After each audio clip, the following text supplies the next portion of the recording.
deport anyone in New York City without asking their permission. Look at that. It has little bars on like that. Little bars? Well, who's to say? Double bars. Do you Double have bars. So I was gonna ask you, did you come up with a murder? Or is this Preston night? Well, I brought a knife, if that's what you're gonna murder me? That's not a cold case. We know what the murder would be. Well, judging by our past experience with cold case murderers, often the person who's very obviously the murderer doesn't get convicted. I guess you got me there. Case in point, the man who was acquitted, released on parole a mere 24 hours ago.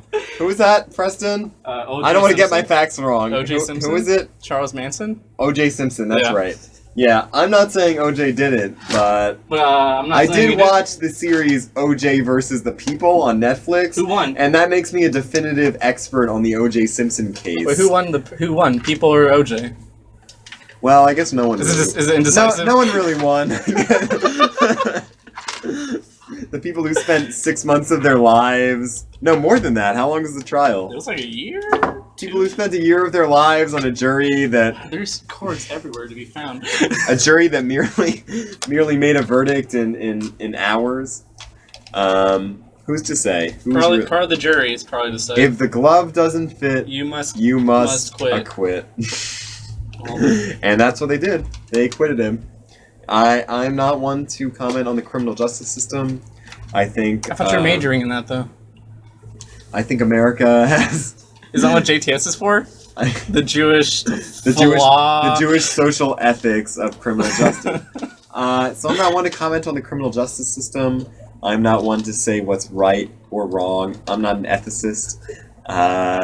But yeah, I think the OJ case was divisive, to say the least. Mm-hmm. Would you agree with that, Preston? You know what else is divisive? What's divisive? Long division. You know what else is divisive? I would say that's divisive, not divisive. You know what's also divisive? What's also divisive? Donald Trump's presidency. Okay. Ooh. You know a word the other day that I learned? Mitigation. No. Well, I started off by recalling that a senior thesis, which I read as an example for senior thesis models. You read my thesis? I didn't read your thesis. Oh, because it doesn't exist. I read the thesis called something colonial Algerian historiography. Ooh.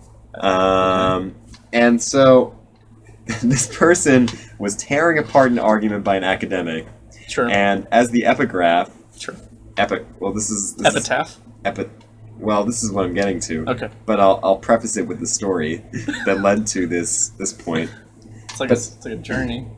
But as the epigraph to this this paper, one of the chapters, they were interviewing the historian that they were primarily engaging with and the historian that they were refuting. Yeah. And they conducted an interview with this man in which they asked, "Have you ever heard of this? Insert name of Algerian historian there." And the historian said, "Never heard of him." Wow. And the epigraph was, "I've never heard of ex-historian." Oh, God. So if that's not like, what do they call it when a sting operation? Sure, I do know what a sting operation is. Yeah, but, well... Like, entrapment? Entrapment, that's the word. I never knew where that line fell between a sting operation and entrapment. It's because, okay, so it's, the difference would be a sting operation is this person's committing the crime, so you know where they're going to be, so you have all the officers there. Entrapment is if, you went to a school and you, basically forced a kid to buy weed for you. Okay, but... No, unknowingly. All right, but I also think a sting operation is when you have an undercover operative, and the undercover operative is making a deal, let's say, do you want to buy 30,000 small arms from North Korea? I'm North Korean. That's very topical. That's very current. Yeah, I know. The Suez Canal? Yeah. Yeah, that's what made me think of it. But let's say for example, I'm, I don't know, working for... It's Goldman Sachs. Let's call it, Iblisha.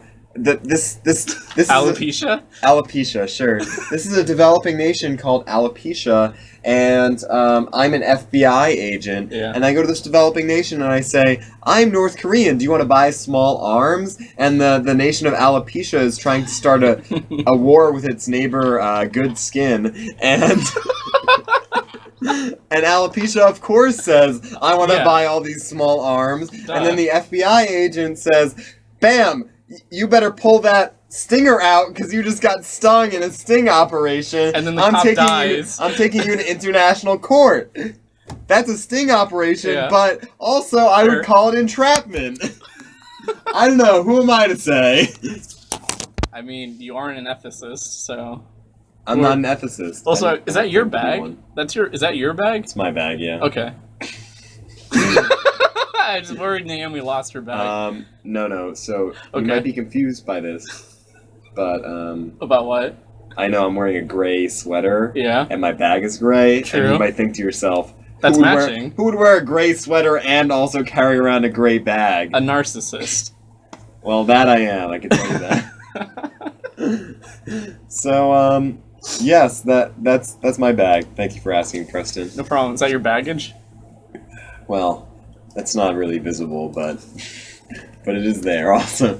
Nonetheless, it's there. So, what's been going on in your life, Preston? Anything new? Nathan For You premiered, and I was...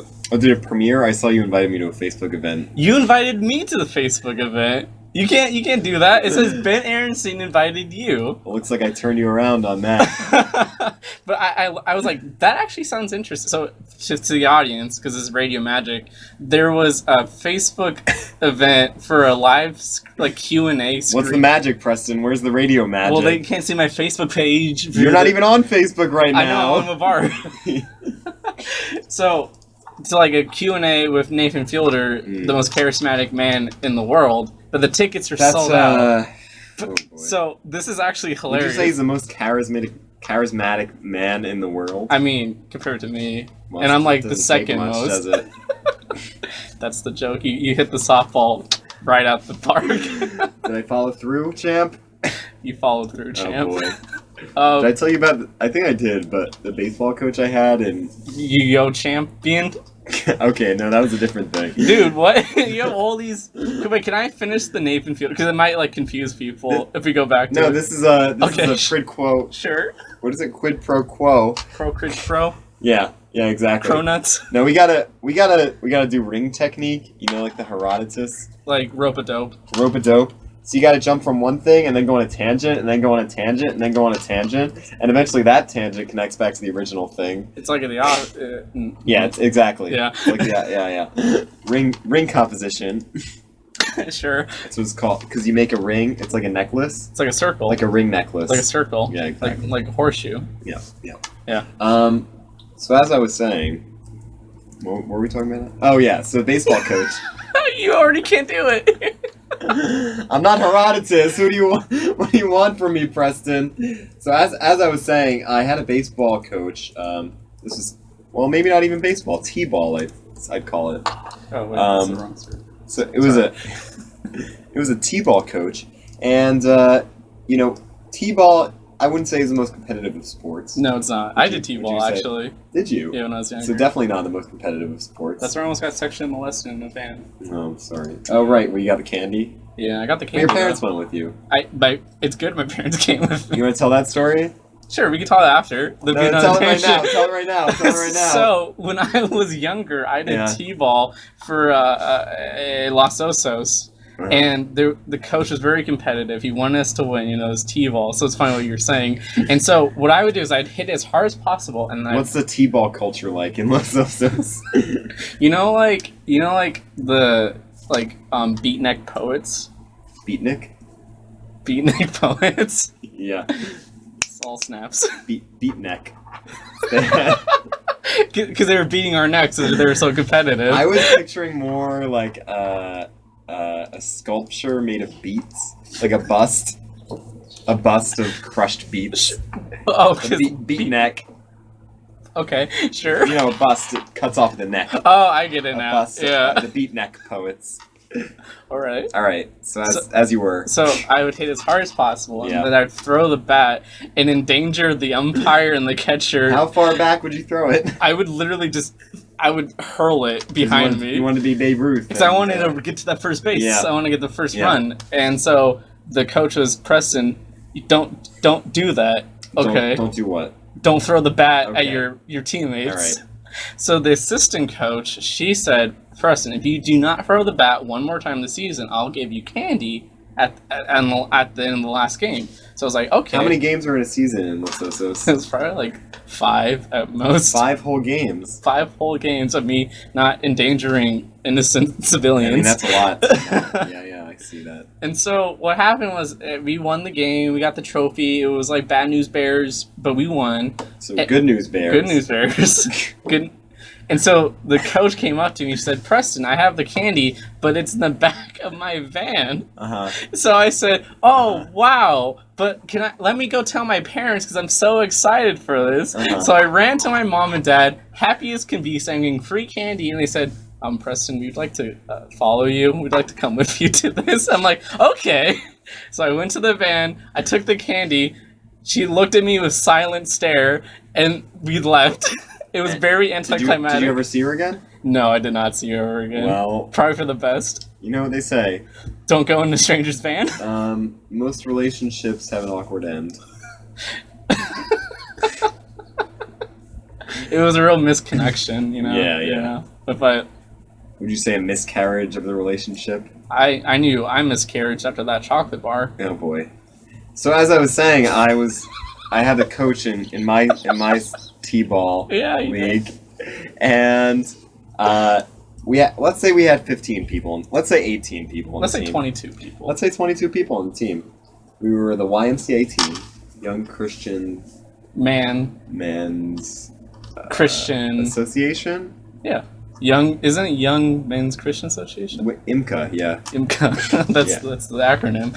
You know, like the great song. IMCA. Everybody go IMCA. And it's just you just have one. Yeah. Yeah, exactly. That's the famous song. Yeah. But so yeah, we were playing at the IMCA, and this coach said, none of you are following through with your swings, and you're all pausing before you run to first base. See, that's why I had to start doing it. I had to start pausing. So I was too fast. Preston was throwing his bat, and in New Jersey, we don't have such aggression to take out unless it has bridges and car traffic. Exactly. As in Los Osos. No, that's a recent development, Preston. Actually, in the last 5 years, everyone has gotten much angrier. Oh, okay. Sure, if you say so. And so, I would say that I was following through. So you're challenging your coach's opinion on T-ball? Despite what this coach may have said. Okay. But regardless, I decided to play along, and, it was a game. We were playing the game. That's what life's about, playing the game. So if nothing else, this T-ball experience taught me how to deal with bureaucracy, which is a useful skill at Columbia and JTS. Especially JTS. And so we had an exercise where everyone had to hit the ball off the tee and run to first base with their best attempt to follow through and not look and pause before running to first base. Sure. So the first person hit the ball, ran to first base, and can you guess what the coach said, Preston? Great follow-through, champ. Keep it up. Proud of you. That's the opposite of what he said. He said, "You looked."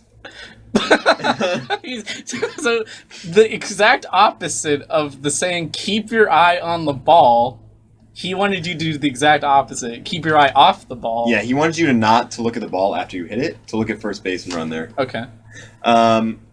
And so he said, "You looked." Next person comes up. You looked. Next person comes up. Oh, no. You looked. Next person comes up. You looked. Well, there's 22 Next person people, comes up. so... You looked. Next person comes up. You looked. Next person comes up. You looked. Next person comes up. You looked. Next person comes up. You looked. Next person comes up. Can you guess, Preston? He looked. You looked. Next person comes up. He looked. Next person comes up. He looked. Next person comes up. He. Next person comes up. Next. Person comes up. Next.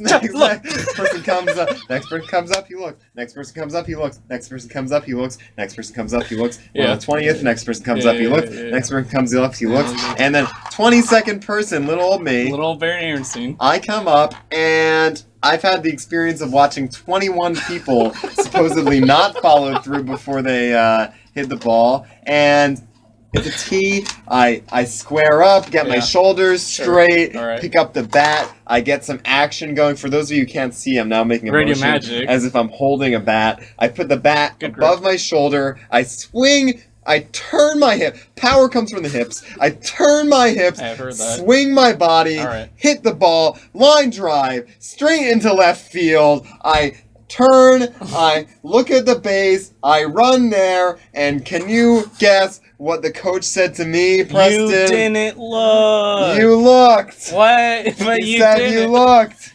The last person... I can't follow the example of the people in front of me. I looked. I know I didn't look, but Kevin Mellon, that Coach Mellon, bastard. he says, Ben, you looked.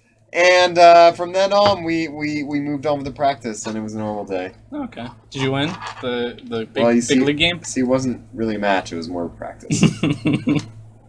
Wow, Coach Mellon. I did have Mr. Mellon also tell me, Ben, you'll never be a leader. Wait, You're really? not qualified to succeed in anything. Of course. His method of motivation was one of negative motivation. You know. Well, you know what you should do? What should I do? You should find his place of residence in the Yellow Pages. Oh, I know where he lives. Oh, okay. So you already got this step done. We went for a barbecue one day as a team. So sneak 22 people. He says, "Hey Jim, you want a hamburger? Hey Bob, you want a hamburger? Hey Steve, you want a hamburger? Hey John, you want a hamburger? Hey John, you want a hamburger? Hey Steve, you want a hamburger?" Yeah. Everyone was doubled in names in the team, obviously. Of course. Hey Jim, you want a hamburger? So you're up and forward for 22 of us. That's a lot. He's flipping the meat, including his son, smacking the meat. Tyler Mellon. You know what they say? Don't call me Mr. Mellon. That's my dad. Yep. So sneak into his residence at night. Yeah. Place a giant mirror in front of his bed. And then tap him on the shoulder. Disclaimer, all names in the show are changed from the originals to protect the identity of those individuals involved. Sure. Wait, we don't do that for, like, anything. Oh, boy. Well, we're getting a lot of legal battlements. How do you know what the real name is? How do you know I didn't change it? Oh, you're right. How would I know? Do you know Kevin Mellon? Do you know for those of you who can't Ronald Reagan? For those of you who can't see the radio magic, I'm putting my fingers in air quotes. Yes. So...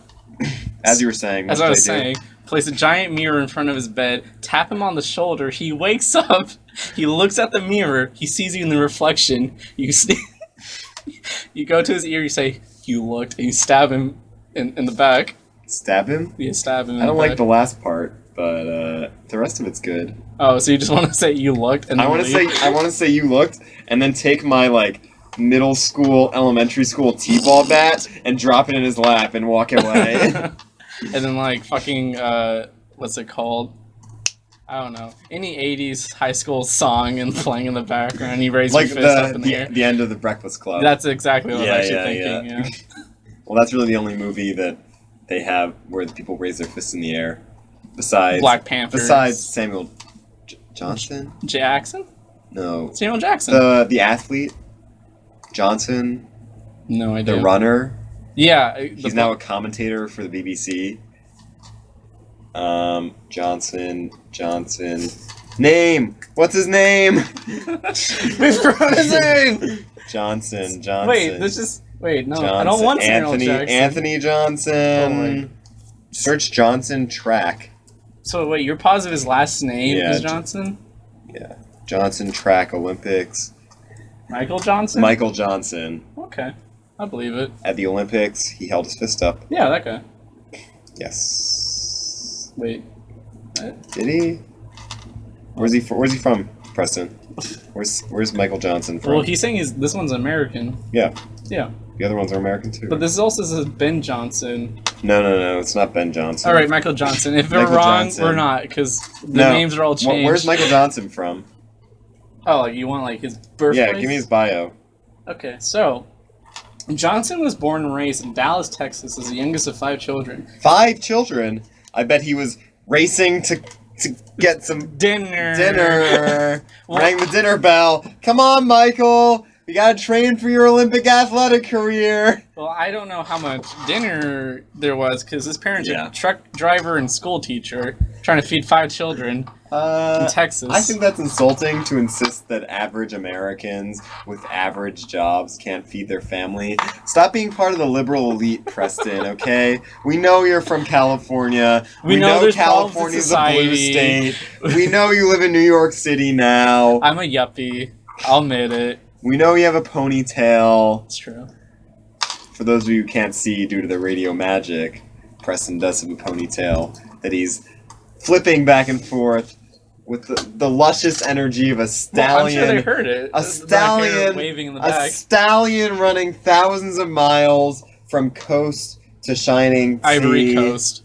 And To the bays of Tripoli.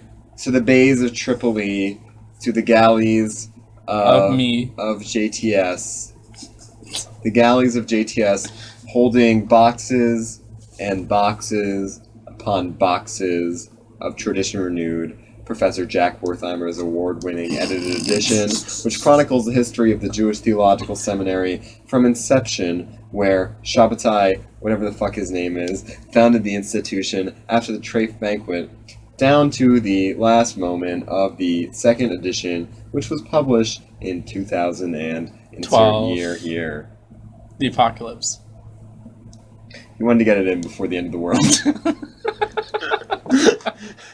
I know the world's gonna end. I know all the books in the world are gonna burst into flames, but I gotta get this last copy of Tradition Renewed in on the books before all of that happens. This will stop interfaith marriage. I know it. Jack Wertheimer. That's a quote. That's an official quote. You know the movie 2012? Yeah, I do. You know how saw it. they recruit all the most important people in the world To make the to Noah's save Ark. the world, Yeah. to make the Noah's Ark. Just like in real life, Well- trickle down they economics. said, Jack, you made the short list, but we weren't sure we were going to include you until we saw this second edition of Tradition Renewed, the history of the Jewish Theological Seminary. We loved the first edition, but we said, if this guy can't follow through, publish the sequel, we don't know if he's going to make it onto the list. But You did. Congratulations.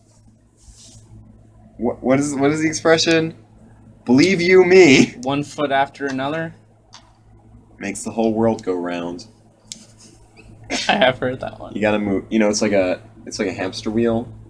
If everyone The wheel just keeps on spinning. if everyone keeps spinning. walking, they turn the world. The wheels on the bus go round and round. That's how we regulate how much the world turns, and then we have consistent days every day. This is actually true facts. It's because I learned in Psych 101.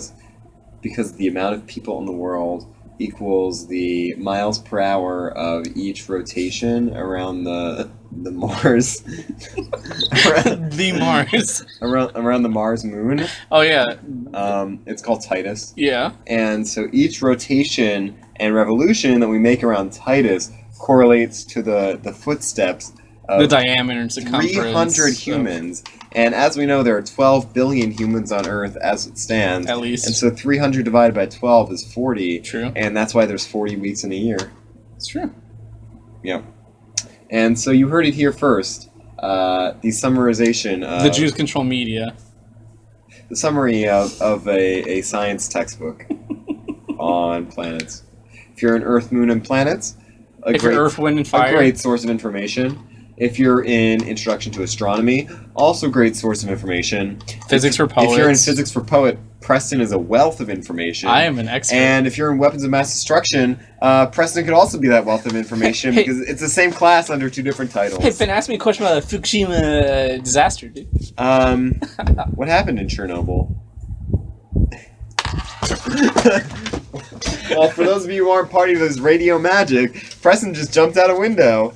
Which is surprising because the Wabar studio is locked in a basement where there's no ventilation, so for him to jump out of a window would be a shocking feat. I'm back. Oh, he's back!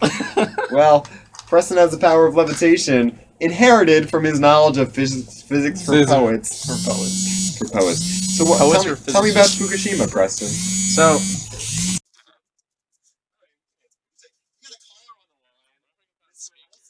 Hello. Oh, it's my mom, actually. Hello. Hi, Mom. Mrs. Olson. How are you doing today? This is Ben. I'm on the radio. You don't know if the audience.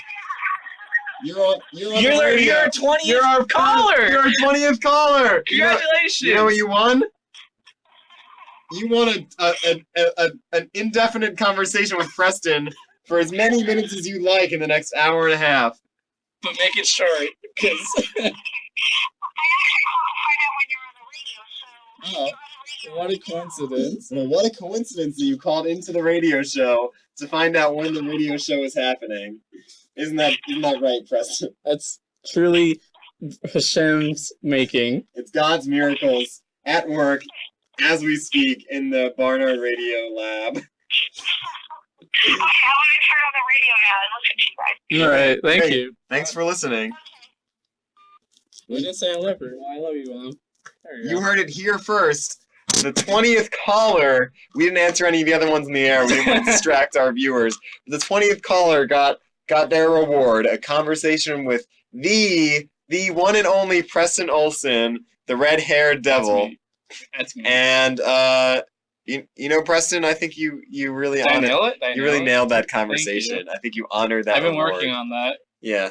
Small talk. So, for all of you listening, and I know that's over 20 of you, from now on, every week, right here in the Wabar studio, from 10 to 12 p.m. on Tuesdays, that's right, 10 to 12 p.m. on Tuesdays. Right now. If you're the 20th caller, we won't answer the first 19, but the 20th caller, you will get a gift courtesy of Preston and I. That's every week, a new gift, a fresh take. Is that right, Preston? The price... It's a blank check. Whatever you want, a carte blanche. We'll fling ourselves into windows for our super fans. Yeah, whatever you want within reason. We will gift to you. That's right. You can get a trash can. Like that you can one. Get a paper that's bag. Filled with food trash. You can get a vacuum. Are you just naming your supply closet? No, really, anything that's here in the Wabar studio it all has to go. It's fair game to give away. That's right. Come on, every Tuesday here from 10 to 12 p.m. on Ronald Reagan's Murder Mysteries 2.5 Reloaded. The Revenge of Gorbachev. You want a drum set? Come in here and take it. You want the door? You want the door? We're giving them away. We got two. You want the door handles? Gotta get here before the person who takes the door. Well, that's right. We got new studios here in the Wabar studio. New speakers, a tampon hanging from the ceiling. Yeah, anything you want. You can come in here and just grab with your grubby hands. But the one caveat, what's that caveat, Preston? If you're not wearing purple, get out. That's right. If you're not the 20th caller, you can't take anything.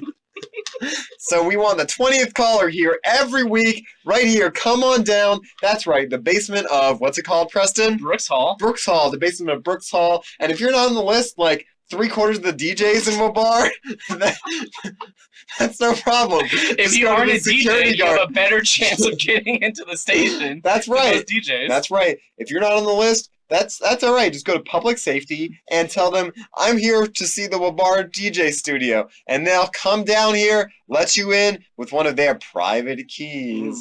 Ooh, private keys. What color will it be today? And if you want to take that key as your gift, feel free. You know, if you want to take their handcuffs as your gift, feel free. If you want to take the shirt off their back, feel free. If you want to take the shirt off of Preston's back, feel free. If you want to take the rubber band holding his hair together as a ponytail, feel free. If you want to take his glasses and smash, if you want to take his glasses and smash them across the window, feel free. Because Preston doesn't have to see. That's part of the reward for being the 20th caller. Every week, right here, Tuesdays on Wabar, 10 to 12 p.m. Is that right, Preston? EDT. EDT, Eastern Daytime. True. Probably. And Preston, does that include your college on the West Coast? No, it does not. That would actually be 7 to 9 p.m. Yeah. PDT, Pacific Daytime. Well, I meant the reward. Can the West Coast listeners also Oh claim yeah, the if they reward? get here in 2 hours, sure. Yeah, that's right. So if they're the 20th caller, and don't hedge your bets because it's a pretty competitive show. Well, I mean, you just And saw it live on air. you saw live on air. That was a 20th caller. Nearly 27 minutes into the show, your mother call is the 20th caller. And don't hedge your bets, but you'll have to book a flight that gets from San Luis Obispo to the Wabar studio within 2 hours. I feel like that's And doable. that's a possibility. Crazier things have happened in the world. Crazier things have happened, i.e., Me getting to college. the November election results, The moon landing. which was a hoax, to clarify. Am I right on that, Preston? I mean, if you're saying it, I'm buying. All right. So another thing they teach you in physics for poets, if there's no sand on the beach, it's because they took it all and put it in Studio 51, where they recorded the moon landing hoax. Thank you, Richard Nixon. Peace out to you.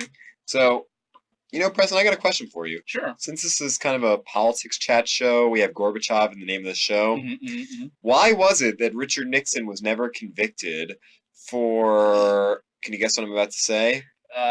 Treason? No, actually, for... Watergate? No. His hairdo? Well, that's a good guess. Better than the other two, I'll tell you that. No, it's actually for perpetrating a hoax that is a news landing. The news landing. The news landing. That's what we call in the business. The moon landing. The moon landing, yeah. Because it was so new. It was, well, it's a tripartite pun. Because An apartheid pun? Tripartite. Oh, okay. That means it has three elements. 3 apartheids. 3 apartheid. Tripartite pun. The first part is is that it was new, as you said. The news. The new. And then the second partite is that yeah. It was the news, which helped perpetrate the hoax. Of course. And then the third partite is that they landed. Is that the news landed on this hoax as part of the... They just snatched it all up. So it's as you can see very clearly, it's a tripartite pun. It's like some linguistics right there. Yeah, so I like to think of this show as a bit of a wordplay exercise, a bit of a politics chat show. It's basically university writing. A bit of a general knowledge, and a bit of entertainment. I like to think of us as like the 2 leading scholars in academia. In general. Yeah. I think it's fair to say. I don't know if I call us scholars so much as Renaissance geniuses. men. Yeah, sure, let's go with all 3. Tripartite name. Tripartite label. That's what a Renaissance man would be, all 3. Yeah, so, as a Renaissance man, Preston... Of course. Who's your favorite Renaissance painter? I gotta go with my boy. He cut off his nose, gave it to his mother. Who is it? Leonardo DiCaprio. You got it. I love his St. Peter's McDonald's art piece on the ceiling. It's beautiful. Helps me eat my double McChicken every day. You're such a Renaissance man, Preston. Thank you. I would say my favorite Renaissance painter, I know you didn't ask, but I'm going to tell you anyway. You read my mind. Is Jules Verne. 20 Million Leagues Under the Sea. 20 Million Leagues Under the Sea. It's a painting that blurs the boundaries of the medium. It raises the paint from its surface, even though it's so deep, with real water, and that water is actually a giant aquarium. It's a giant aquarium, and you know how old that aquarium is now, Preston? 12 years. It's 800 years old. Oh wow! From the Renaissance. Oh yeah, that is not when it happened. The Renaissance, 1800 years ago. Those damn Egyptians were so brilliant. 200 years after the birth of Christ, the Renaissance. Well, because we had already hit the pinnacle of Jesus' birth, so that's right. Nowhere else but up. So I know we've been feeding a lot of false information on this show. Wait, what? Wait, what? And I know you might not be able to pick up on what's false or what's real. But I want to flag a roadmap for you that what I'm about to say is actually true. Sure. In reality. I'll get my car up and running. So there are some people that believe the Middle Ages Mm-hmm. 200 years of the Middle Ages Yeah. didn't actually happen. What do we call those people? Conspirators.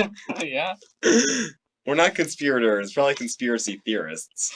I like to think of myself as a conspiracy scientist. Is that what you said on the Ancient Aliens? That's what they had in your banner underneath? Conspiracy scientist?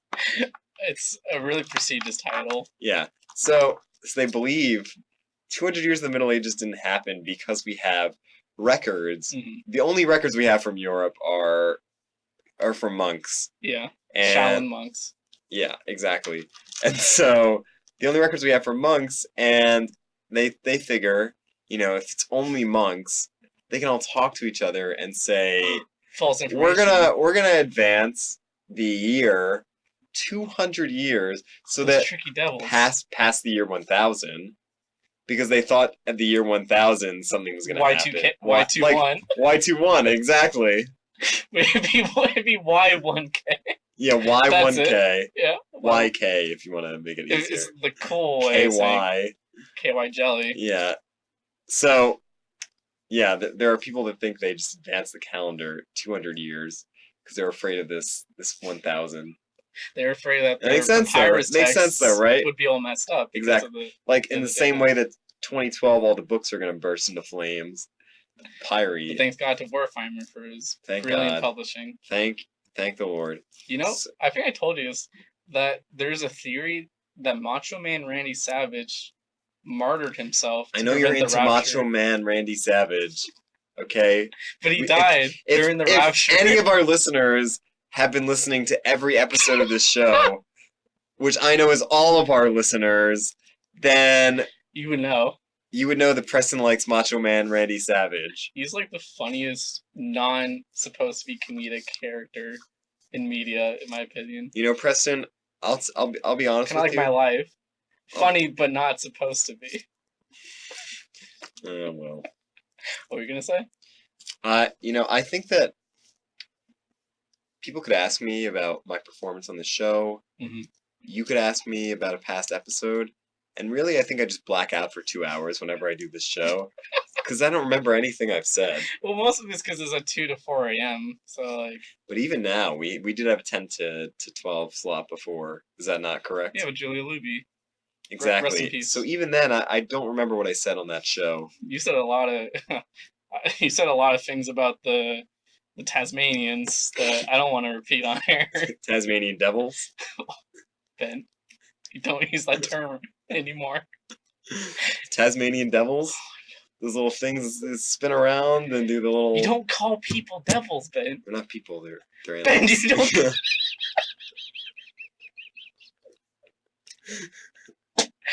Wow.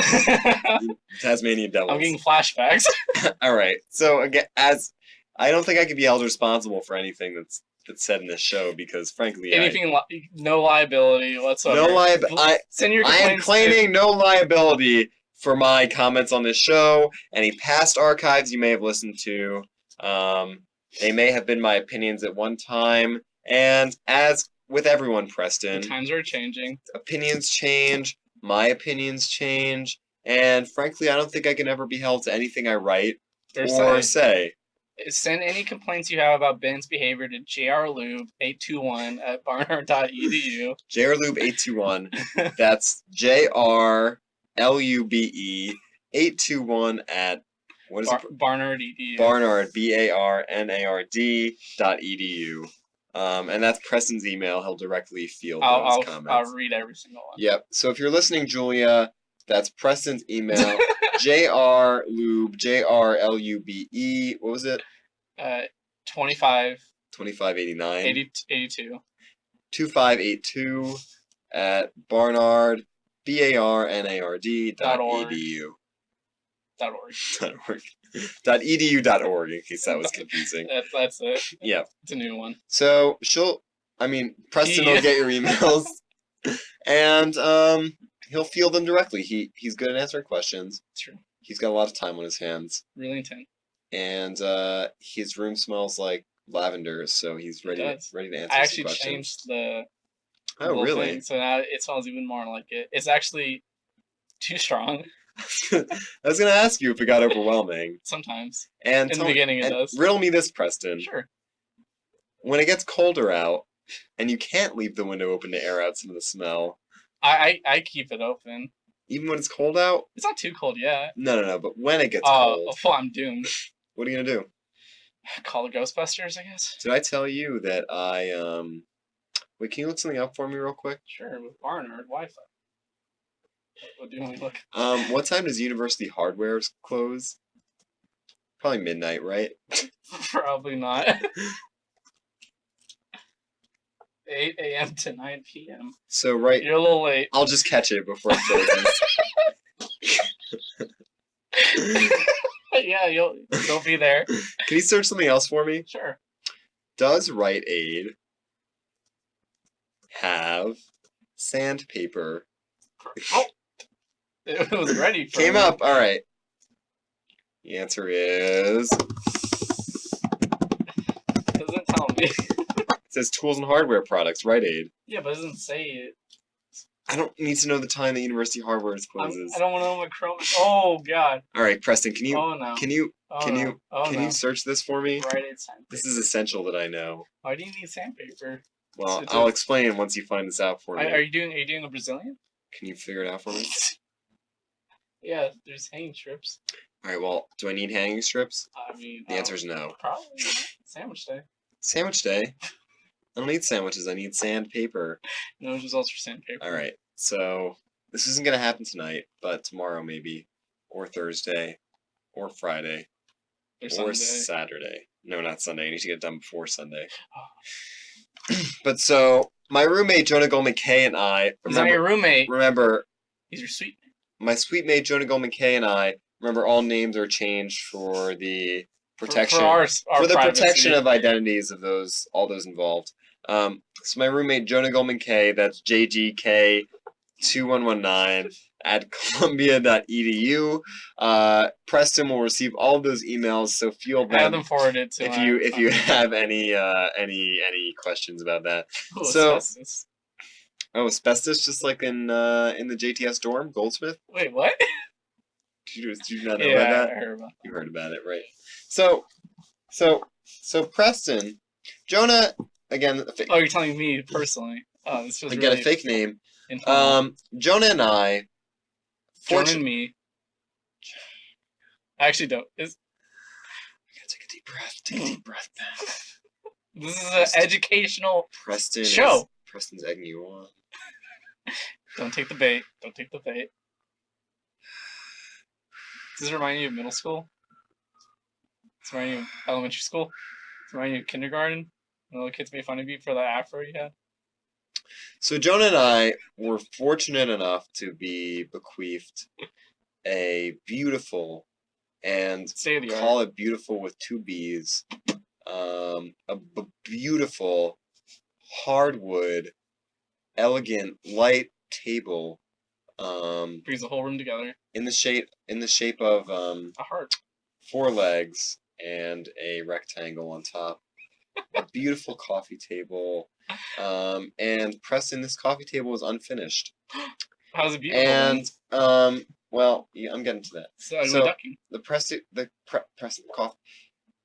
I know me and tables get confused all the time because of the 4 appendages and the deep breath, tan skin color that I have deep breaths from sun exposure. So the table, it was this beautiful, beautiful 4 legs in a rectangle, held all sorts of things. Television right now, a cat, not a real cat, one of those cats that you get in Chinatown. You mean the one that Louis Bogoslov has? Arms. Yeah, signature element of Louis Bogoslav's rooms. And so it held the cat beautifully. It held the bunny ears that we have connected to our TV beautifully. It held the Apple TV beautifully. Really, everything was beautiful.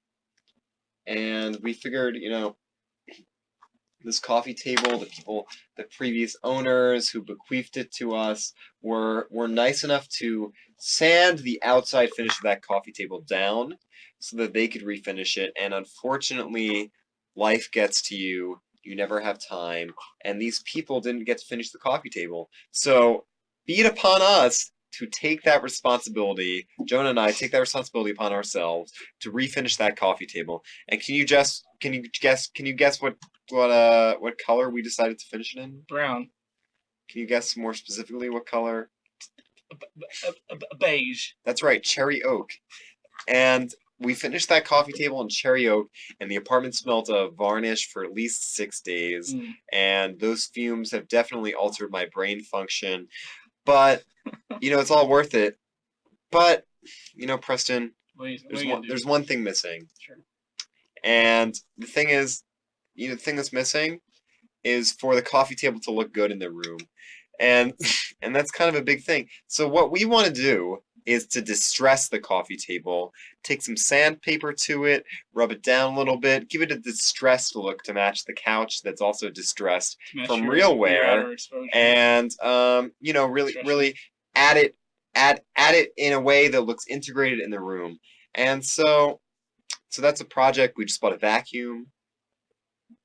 We have this coffee table that needs to be distressed, and the only element missing, Preston, can you tell me what that is? Flowers. Sandpaper, that's right.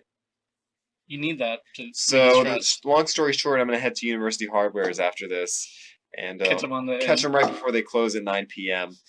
I'm sure they'll be happy to see. Because their hours were listed in West Coast time, right? Oh, yeah, that's it. Yeah. I think that's actually Hawaii time, so you have like 7 hours or something. So I have a few hours.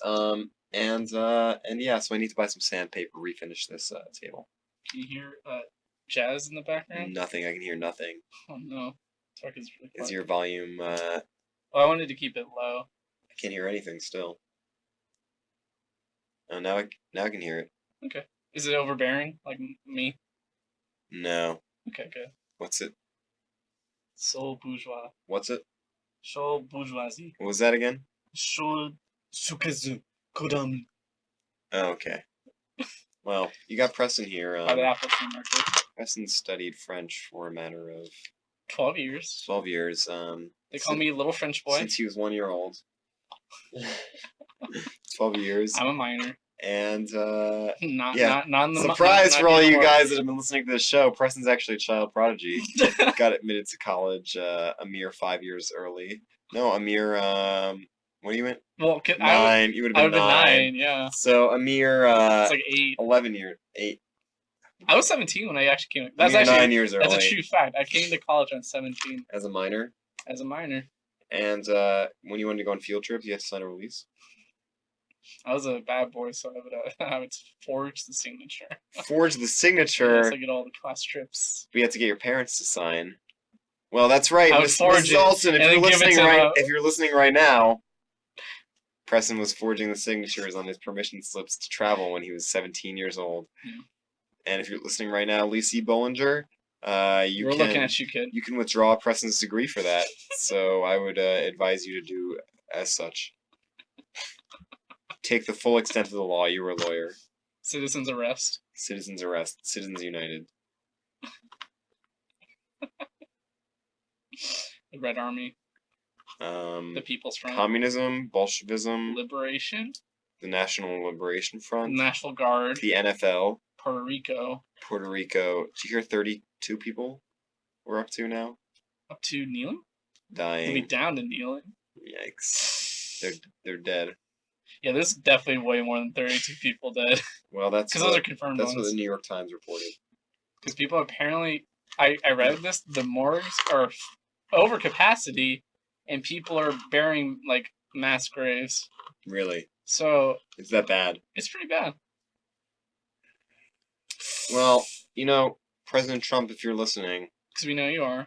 You saw Ronald Reagan in the title, so you had to tune in. Yeah, so I did hear your address to the governor of Puerto Rico, and I just want to say that we know you're doing the minimum amount you can. Which is all you can do. And we know you're doing something, and I'm sorry the Democrats told us to hate Trump, but it's their fault. Blame it on the Democrats. That's all you can do, right? Blame it on the Democrats, baby. Yes. What else going on, Preston? Give me another word. How about free play obstruction? of justice? Bowels. Comey. Hairbrush. Toothpick. Toothpaste. Dental floss. Baking soda. Salt. Pepper. Paprika. Paprikash.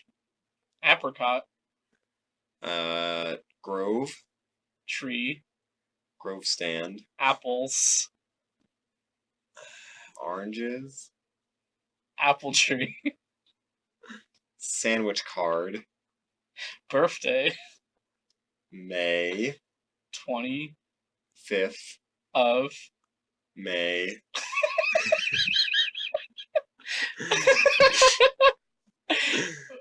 July. August. September. November. October. Wait, we skipped. Oh boy, we skipped a month, didn't we? December. January. February. March. April. June. 0 to 9. Bug. Love bug. Herbie. Fully loaded. Fully loaded. Jennifer. Friends. No, not Jennifer Lopez. What's her name? What's her name? Aniston? No. The one that was in Herbie Fully Loaded. I have no idea what Herbie Fully Loaded is. Preston, you're telling me you're from California and you don't know what Herbie Fully Loaded This is? is like Pee Wee Herman. Wow, that's came up real quick. Is this a car? It is the car. Herbie, Lindsay Lohan. Lindsay Lohan, yes, that's my word. Jennifer Lohan. Yeah. Jennifer Lohan. I actually recognize this. Herbie Fully Loaded? Wait. Yeah, it's one of the greatest movies of the 20th or 21st Can century. you guess whatever what it was made. this masterpiece of human cinematography's ratings are on Rotten Tomatoes? 99%. Close. It is. All right, Barnard, come on. 41. 41. Is that good on Rotten Tomatoes? No. That's pretty bad. So what grade would you give that if it was a 41, Preston? Well, I think it would be an F. If we're doing the rubric system. That's pretty bad. F stands for what? Fun. Fantastic movie. Fun for the whole family. That's right. So, Herbie Fully Loaded, that's a 41. That's an F for Fun for the Whole Family. So it's fours across. 50% across. Low 50s.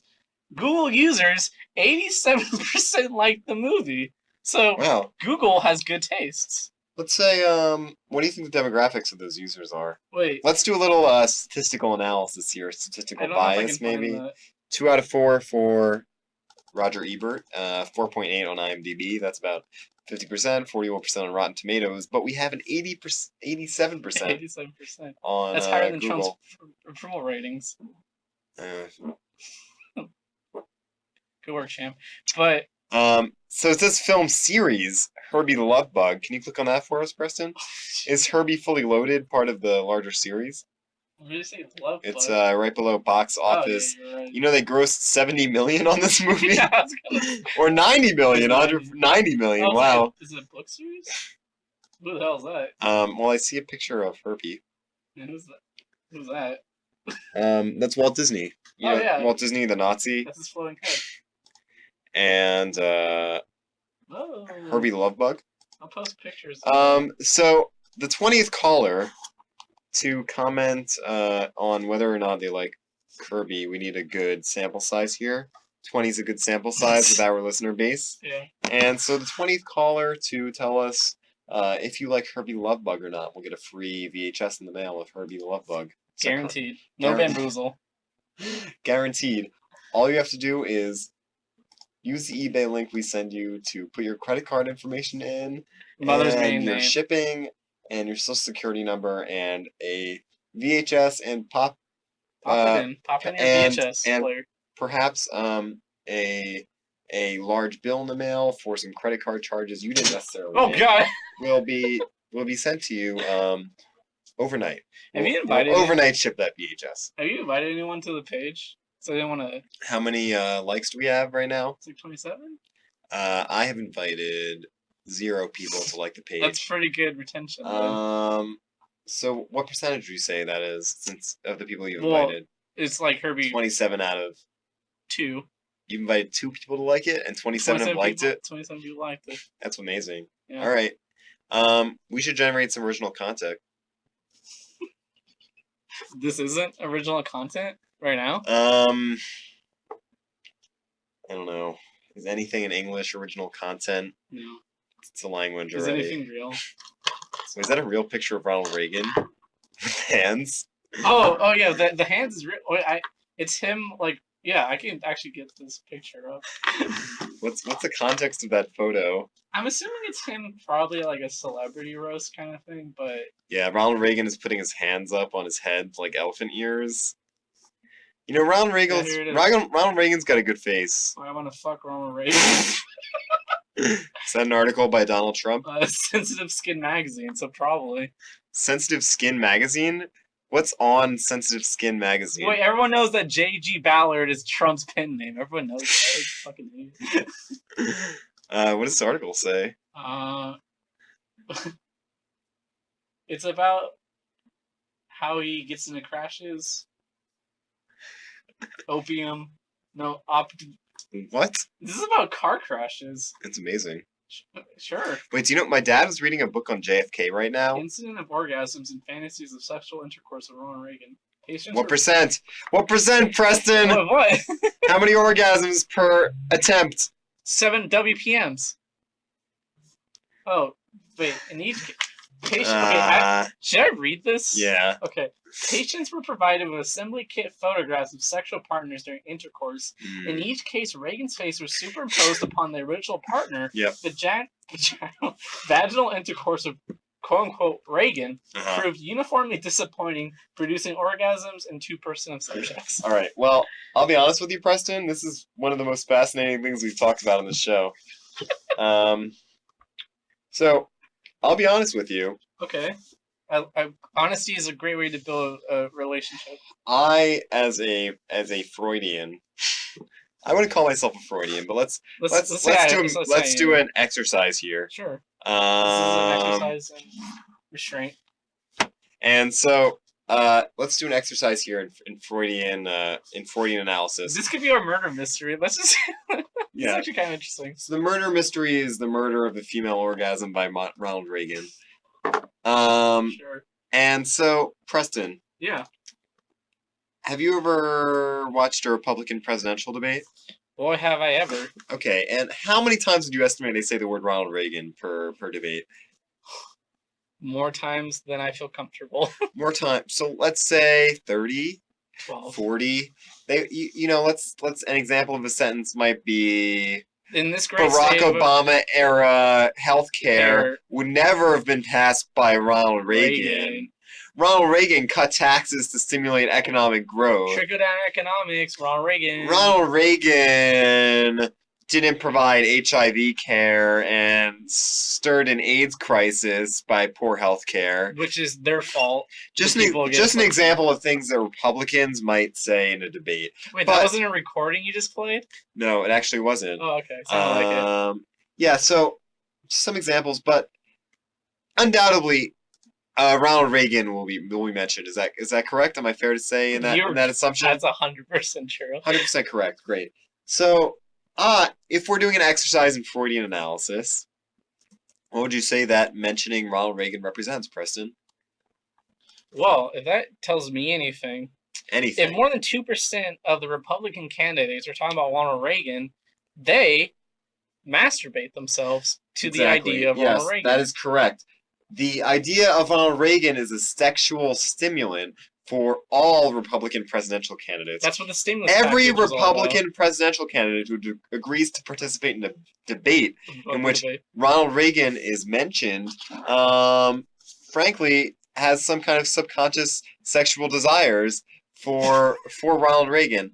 And so if we look that word is fine. If we look at the Republican presidential caucus and the elected Republican president versus the Democratic ones. versus the very clear percentage and statistically convincing result that that only 2% of women had orgasms while their face of their partner was superimposed with Ronald Reagan, yeah. We can clearly see that the Republican candidates, the Republican Party as a whole, only represents 2% of females. True.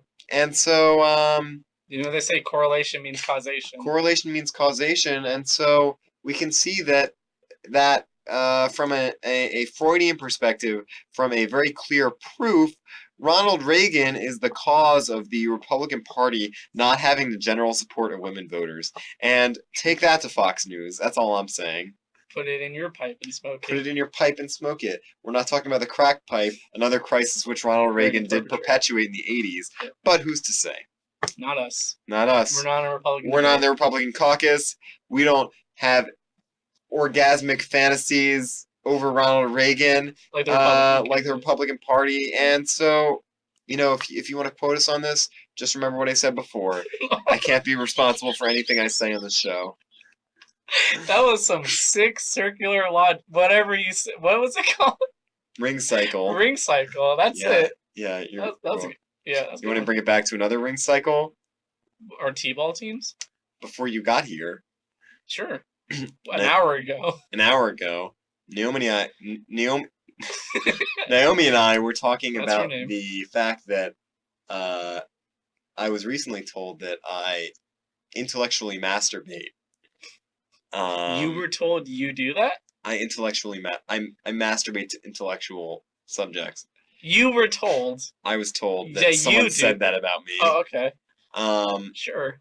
And so full circle, I may masturbate about intellectual subjects, but at least I don't masturbate to Ronald Reagan like the Republican presidential caucus, and at least my intellectual masturbation will not impact the fate of this country. I'm really glad that you got that out of the way. I was really worried. Full circle. Is this the ghost? This is Albert. Is this Albert Eiler? The person calling? No. The No, this is JG. No, the jazz in the back. Oh. It's Ornette Coleman. Close. It's lady, eventually. Did you read it off, or did you actually know that? No, I knew it. Yeah, that's it. Eventually, yeah. Oh, it's off The Shape of Jazz to Come, though? Is that the album? Shape of Jazz to Come. Oh, yeah. Nailed it. I still got it. Former jazz head at KCR. Right. That's right. I want to apologize to all of the KCR people out there I may have upset in my sudden departure from the station. Your rise up the ladder, you just ravaged the competition. You really ruined a lot. I ravaged the lack of competition that there was. You're absolutely right, Preston. Yeah. Oh, we've got a real call? You want to pick it up? Is that true? I don't know how to answer a phone. I've never gotten a call here before. All right, if you'll excuse me for a second. For those at home, listening at home, Ben just picked up the phone. Oh, is that Julia? Is that Luby? Is that Julia? Okay, well, so Julia, I don't know how to put this call through. Is there a speaker? Julia, all right. So right now I'm talking to Julia Luby. I don't know exactly how to put a call through in the station, but I'm going to dictate everything she says to me over the microphone. Yeah, there's a lot of sayings. Speaker? Nope, nothing works. I don't want to disconnect it. Okay, Julia said you can plug your phone in if I call your cell phone. Julia, I would like to reply to that by saying maybe that's a good idea. The Oxford? Okay. Julia says she'll do that right now. All right, I'm going to hang up the phone. Sure. Julia is the only person, maybe on the face of the earth, but certainly in the Barnard radio community that knows the phone number for a bar. So I'm going to hang up the phone, and I look forward to your call. I will actually correct you on that. Preston's correcting me, yes. I was listening to a bar DJ tonight. Today. She knew the bar number because she said the number on air. Who did? I think her name is May. May? I could find it. Okay. Yeah, May. So she knows it. Oh, Julia Luby's calling. That's correct. The Julia Luby. The radio station manager of WBAR. That's WBAR. WBAR in the morning and All right. 12. Answer. All right, Julia. Oh wait, no, you're not on the air because the aux cord is not plugged in. Preston doesn't. Oh, it's on. It's on. You're on the air, Julia. You're on the air. Preston, can you hear what she's saying? She's talking. Nick. Yeah. Wait, I'll read your lips. All right. Hello. All right, so Preston can't hear what you're saying. I'll read Ben's lips. So Preston's gonna transcript. Preston's gonna assume what you're saying based on my reply. Okay. Yeah, and I'll put in funny. He knows you well enough. Exactly. I'd like to think so as well. So, Julia, what did you want to talk about today? You're actually the 27th caller. Oh, that's right. We had 6 callers in between, but we made a special exception for you because we thought you might revoke our show if we didn't answer the phone. That's right. Julia said she is the general manager of this radio station, and she does have the power to revoke our show. Well, that's terrifying. It's terrifying.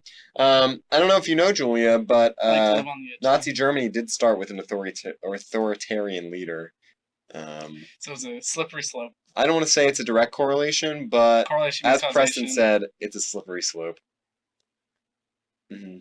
Yeah, so I do remember when we hosted a show together, and a fun fact, I have to actually bring in the book for Preston. It's a bit of a surprise, but I guess I can spoil it right now. I love surprises. Is that I have a... Are you ready, Preston? Are you ready, Julia?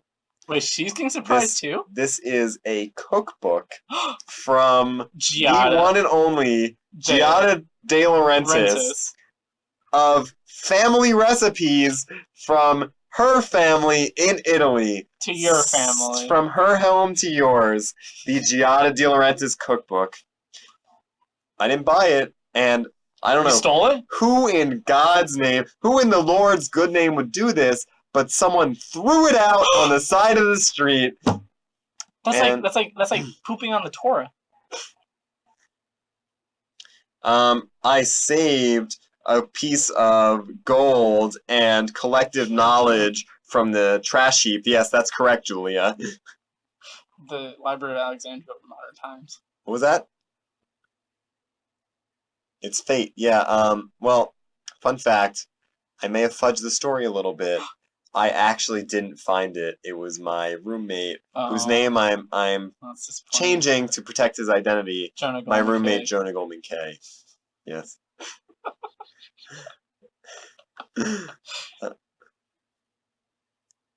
Your sophomore year of college. I do distinctly remember.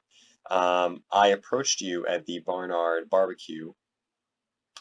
The BBQ. I don't know what the barbecue is for. I don't know if they have it anymore. Do you know that's about like children with ice cream? But I remember there was food, and I did eat it, and I approached you about doing a radio show, and look how far we've both come. Look how far Preston and I's success. Fourth and a half semester on Mabar. Yeah. You're the station general manager. The commissioner. And really, it's like a baseball team that we've all come together, and now we're batting for the Blues. Batting for the Blues. Would you say that's accurate? Okay, and what are you doing tonight, Julia? Any special plans? I'll listen to Ronald Reagan rumors. Oh, can you take us through the process? As we don't have a formal cooking component on this show now, can you take us through the process, maybe as a guest, of cooking zucchini bread?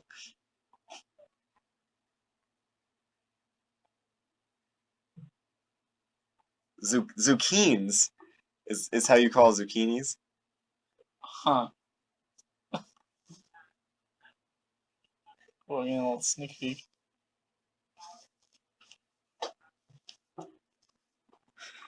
It's like we're listening to music together. You what? You what with a fork? Did you put a fork in it? You sifted with a fork.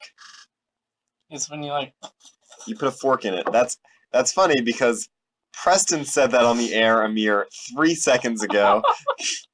I don't know if you're listening to the radio. They always tell you not to listen to the radio when you call in. Echo. Yeah. I don't know if you're listening to the radio, but Radio Preston, killed the superstar. no, you're not. I'll take that. As a yes. Oh, Barnard's Wi-Fi. Yes. If we. Wait, how did she hear about Ronald Reagan organisms then? Deborah Spar, I want to call out to you as a former president of Barnard. We need the Wi-Fi to be fixed. It's hard to me. Of a bar? That's Julia Luby. The new president of Barnard College? That would be Lacey Bollinger. He took it over. He's always been the adventurist. Can I have some insight into who the other person at this gathering is? I don't know, no. So just her roommates? Do you know who the Manhattan Borough president is? Okay, and you've lived in Manhattan for 4 years and you don't know who the Manhattan Borough president is?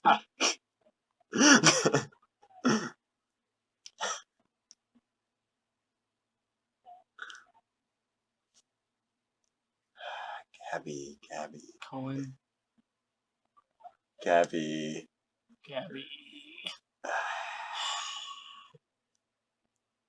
It's always Gabby. Oh, Gabby, I know you.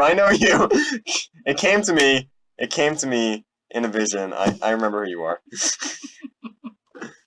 I'm sorry that I was so ignorant as to... Well, this show has taken a deep turn. Can you go back to the zucchini bread, maybe? Oh, it was about the Tasmanians. Classic. It's hard to have a conversation about the Tasmanians. Alright, so take me through the Did you grind the zucchini? Did you chop it? Did you... Yes, please. Reiterate. Please, you shredded. Please. Do you have a mandolin? How did you shred it? Did you shred the mandolin? On the electric guitar. You just like Tom Petty used to do. Too soon? Did he die? He died and then he didn't die and then he actually died. Who knows? He could be alive hiding in some basement right now. Wait, is that Tom? Tom, are you over there? Oh, yeah. That's Tom Petty. That's me. Is that Tom Petty? It's me, Tom Petty. Wait, that's Tom Petty right here. Julia, you hearing this? It is me, the Tom Petty. It's Tom Petty. Tom, what's your favorite song that you did? I've always wanted to ask you that question. Stairway to Heaven. Stairway to Heaven. That was your song, and that was fantastic. The chorus. Yeah. That's the best part. At the line. Say yeah. Tom Petty, can I ask you another question? Of course, my friend Ben Harrison. Anything for you. You knew my name?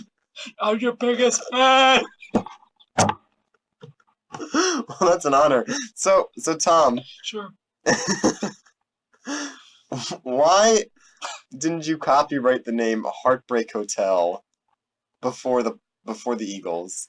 Well, being that your band is named Tom Petty and the Heartbreakers. Back in my day.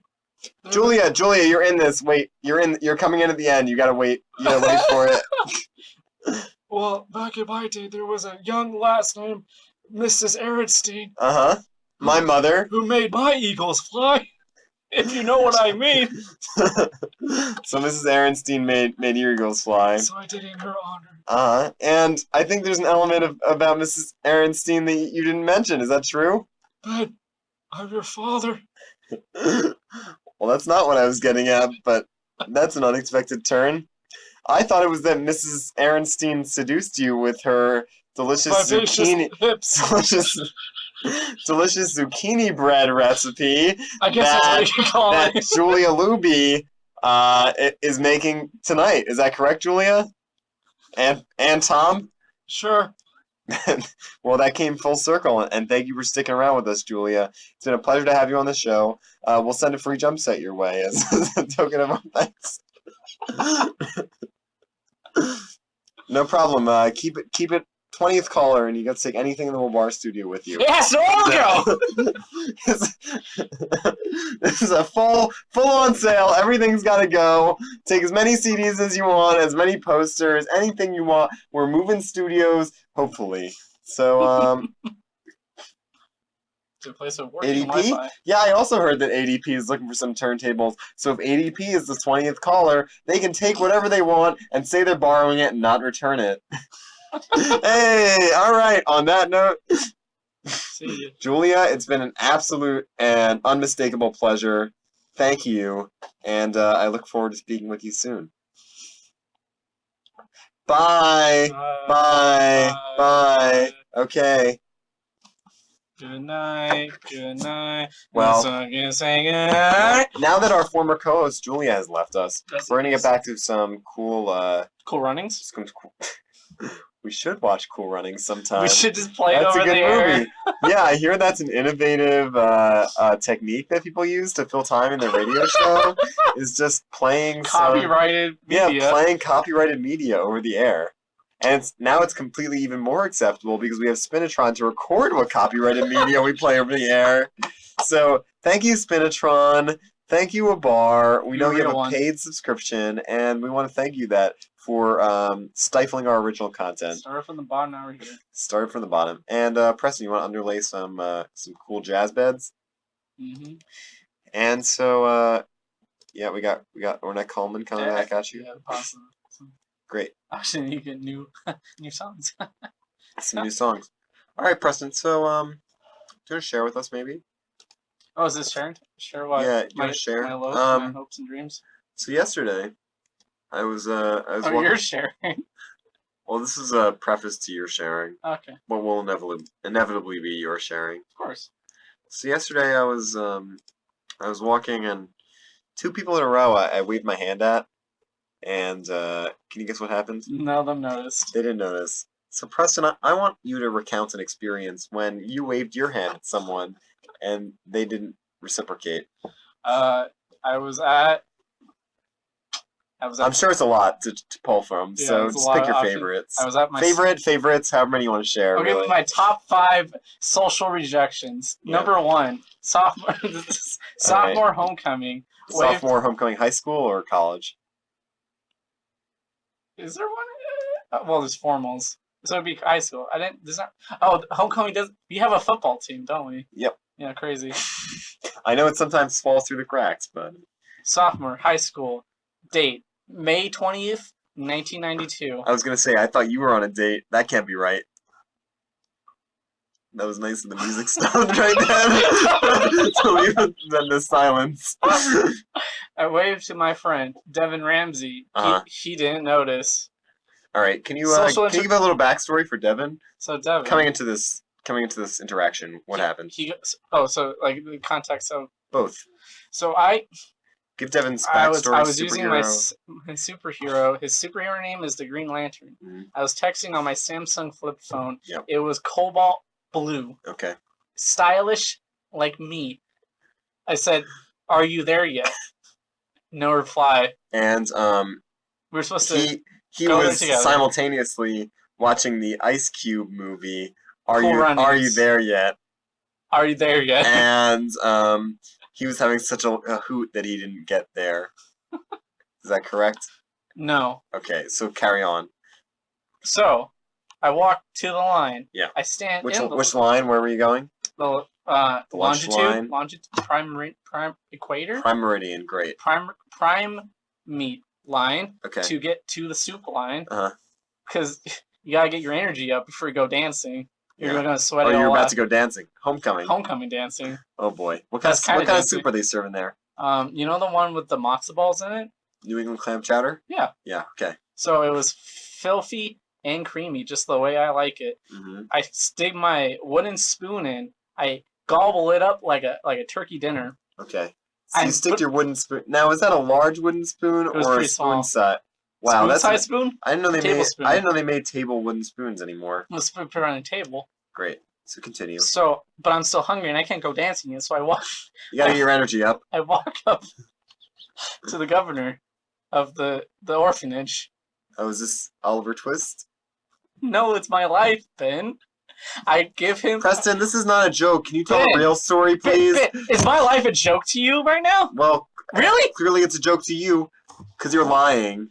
Ben, you're calling me a liar Yeah. on Radio Disney Yeah. XD. Yep.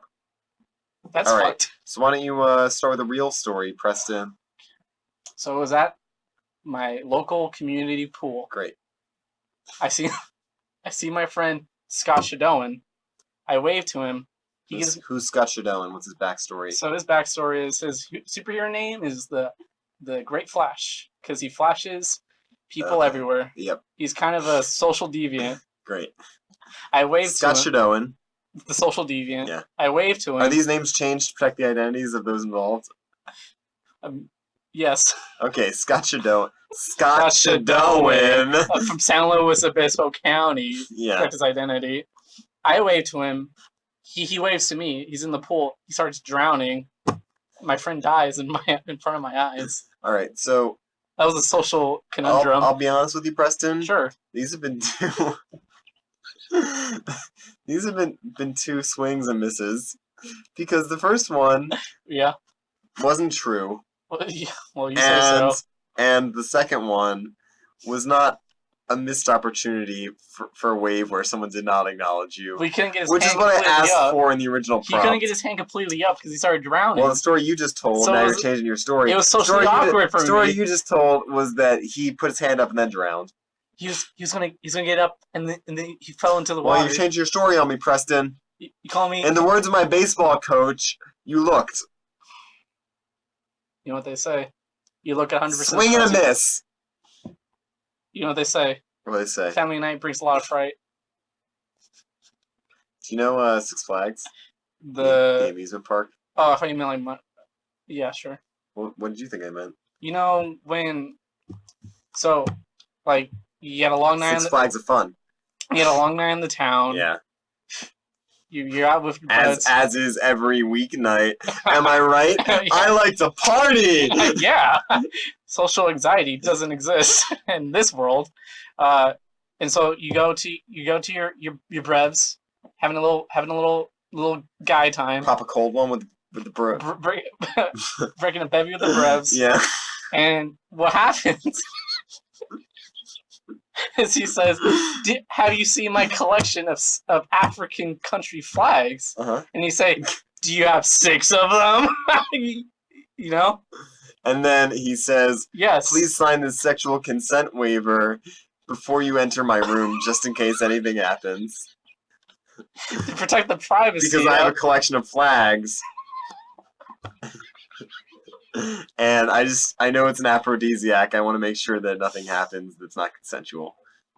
Yeah, so they call it Six Flags Out. Great, Six Flags. So the Six Flags that I'm referring to, less commonly known than the story that Preston just told, but Six Flags nonetheless is the Six Flags amusement park that exists across the nation and especially in New Jersey. And so we were talking about a minute ago. I don't remember the exact wording. Something with the Fright Night.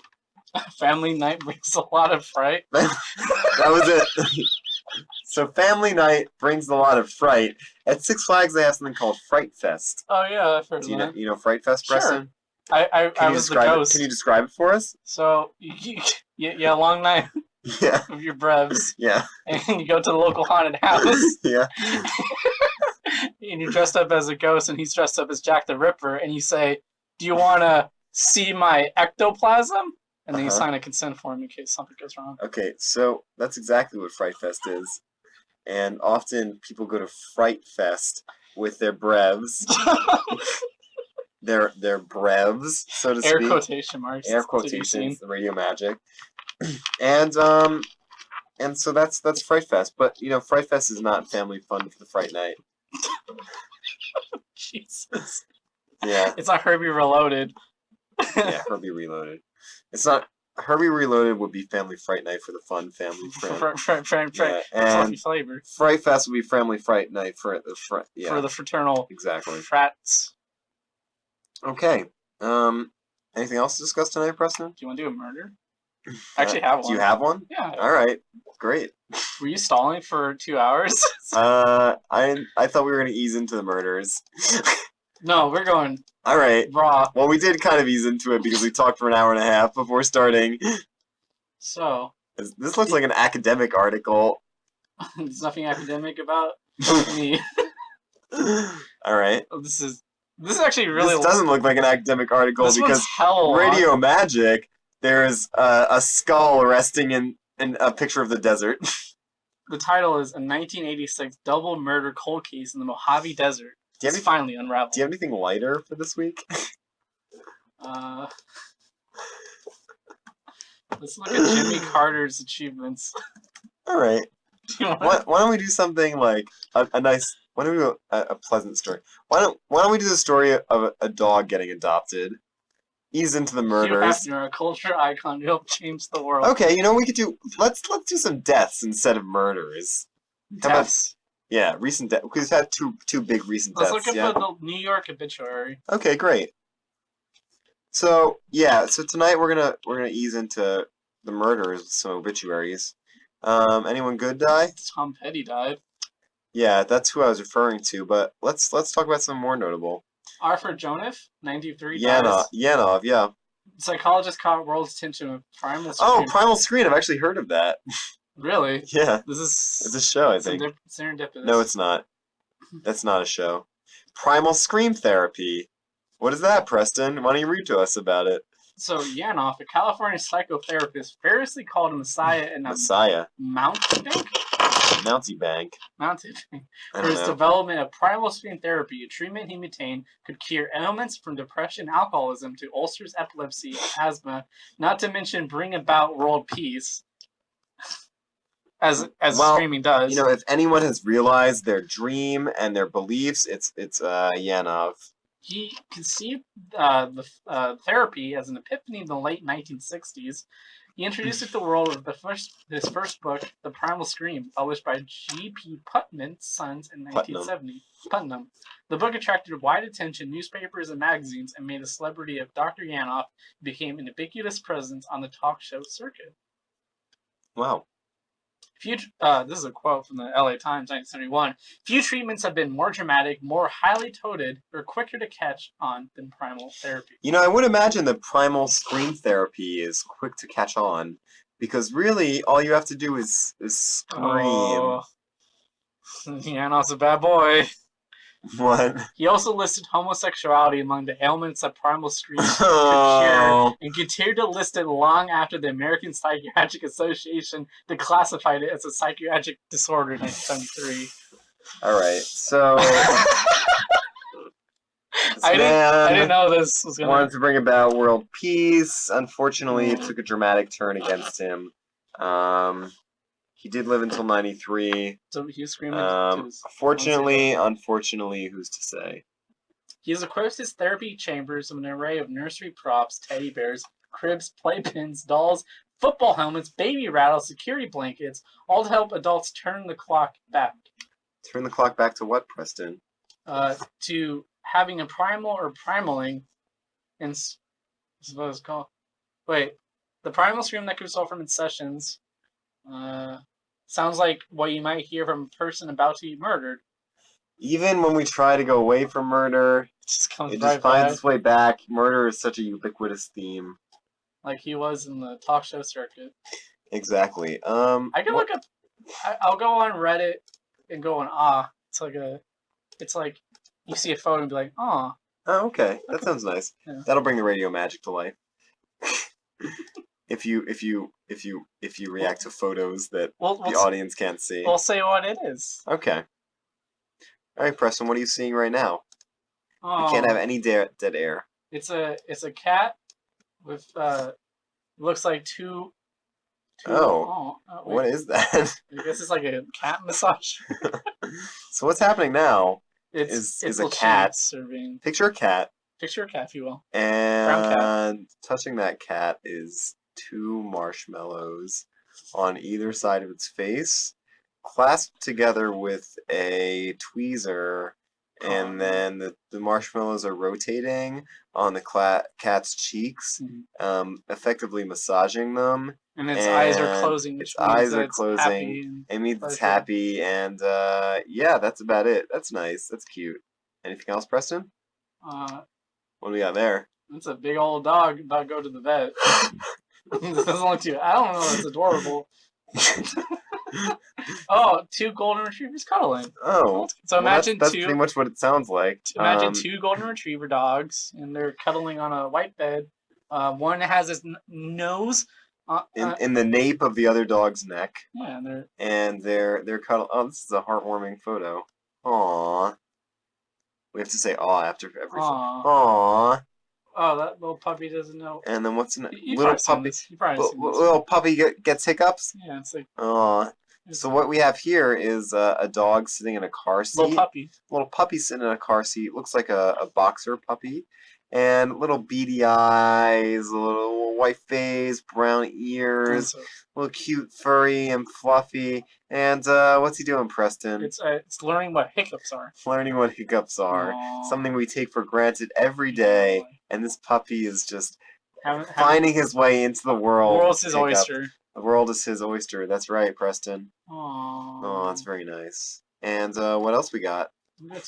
Let's go top. This is where you get the really adorable. The top one. After this, I'd like to do things I learned today. That would be nice, right? Sure. We'll do the. Oh, this is actually kind of cute. I've seen this before. It's so it's like a Judge Judy case, and there's a little dog being carried by this one woman, and this dog was kidnapped. Okay. Or dog capped. And dog napped. So the owner says, "Hey man," to the little dog, and Judge Judy says, "Put the dog down," and the dog rushes to its owner because it recognized it. Wow. So that solved the case. That's amazing. Yeah. Wow. Aw. So you want to say if you do? Yeah, let's do like new things. Things I learned today is Today I learned. TIL. You ready? Sure.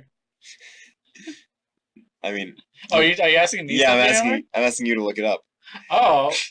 You know the Reddit. Yeah. The Reddit. Oh, I thought you were going to say like things you. Okay, I see what you mean now. You see what I mean? I actually unsubscribed to it because I don't like it. Really? Why? Because they repeat a lot of things. Okay, well I'm not on it every day. Well, I mean, oh wait, I'm not unsubscribed. Oh, I guess I wasn't. Okay. Today I learned the most prolific mathematician of the 20th century, Paul Erdos, used amphetamines to feel 20-hour number benders when a friend bet amphetamines. Yes. That's like drugs. It is like drugs. When a friend bet him $500 he couldn't quit for a month, he won, but complained, "You set mathematics back a month." I've heard that story before. So you already learned that. Yes. Today I did not learn that the most prolific mathematician of the 20th century. Did you know that Billy Joel never sells front row seats in order to see the real fans right in front of him? He gives them away to random people in the cheap seats, so the front row isn't always just wealthy people. I do like and respect Billy Joel. What about you, Preston? Do you wanna put some Billy Joel to bed for this show? Put Billy Joel to bed? Do not put Billy Joel to bed. Billy Joel's coming out. It's only 11:33. And I know that was an allusion to a Diana Ross song. I'm coming out. But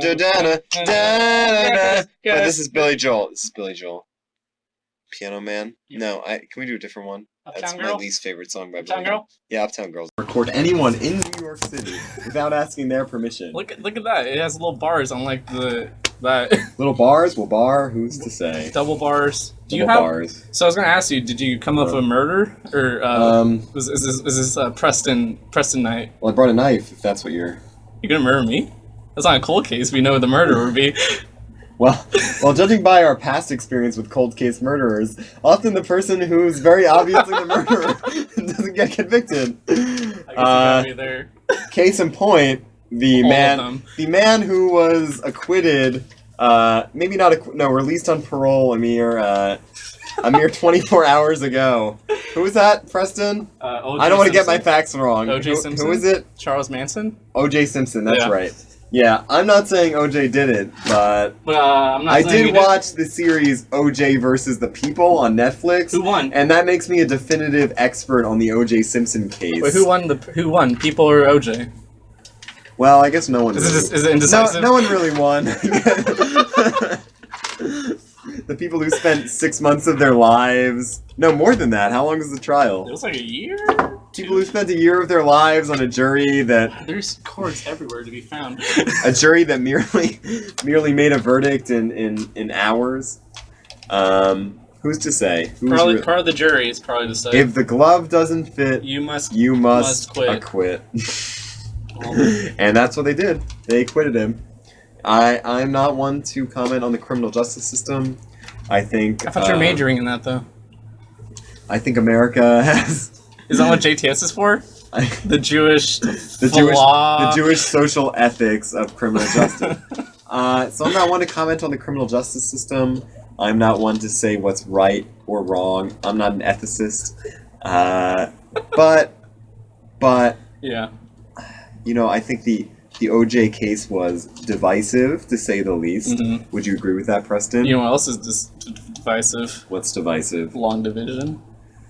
You know what else is divisive? I would say that's divisive, not divisive.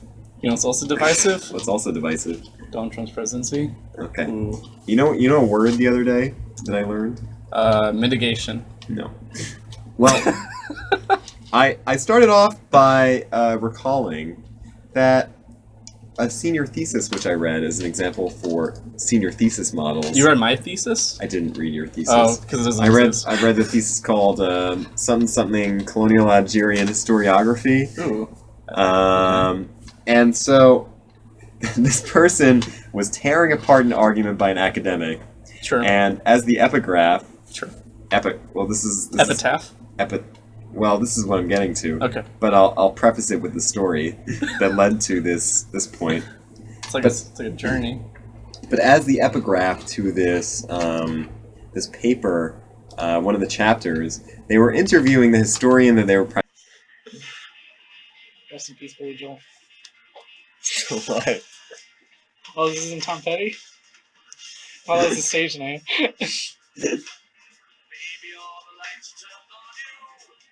I don't know this song. Me neither.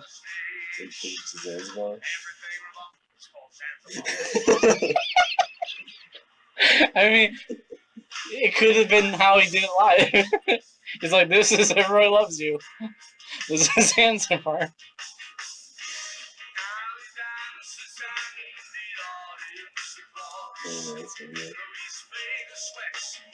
Do I just play music I have? Or?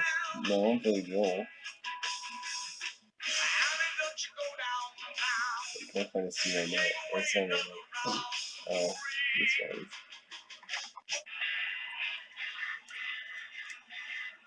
Billy Joel medley. This is Paul McCartney. What? Woo!